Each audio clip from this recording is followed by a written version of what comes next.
यंदाच्या गळीत हंगामासाठी ऊसाला योग्य दर मिळावा अशी मागणी करत जय शिवराय शेतकरी संघटनेच्या नेतृत्वाखाली अन्य शेतकरी संघटनांनी प्रादेशिक साखर सहसंचालक कार्यालयासमोर बेमुदत ठिय्या आंदोलन सुरू केले। मागण्यांच्या घोषणांनी परिसर दणाणून सोडण्यात आला। यावेळी आंदोलकांनी प्रादेशिक साखर सहसंचालक संगीता डोंगरे यांना जाब विचारला।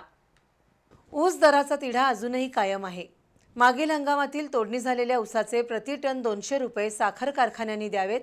गेल्या वर्षीचा हिशोब पूर्ण करून 70-30च्या फॉर्म्युल्यानुसार शेतकऱ्यांना त्यांच्या हक्काची रक्कम द्यावी। FRP थकीत असणाऱ्या साखर कारखान्यांचा गाळप परवाना रद्द करावा। थकीत FRPची रक्कम व्याजासह शेतकऱ्यांना मिळावी। या वर्षीचा ऊस दर जाहीर करण्यास टाळाटाळ करणारे साखर कारखाने बंद ठेवावेत अशा मागण्या प्रलंबित आहेत।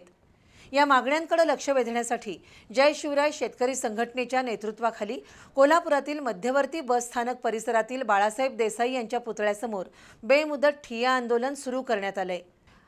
आंदोलनात शिवाजीराव माने, सावकार मादनाईक, भगवान काटे, वैभव कांबळे यांच्यासह शेतकरी सहभागी झाले आहेत।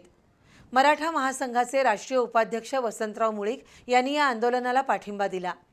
दरम्यान प्रमुख पदाधिकाऱ्यांनी प्रादेशिक साखर सहसंचालक संगीता डोंगरे यांची भेट घेतली।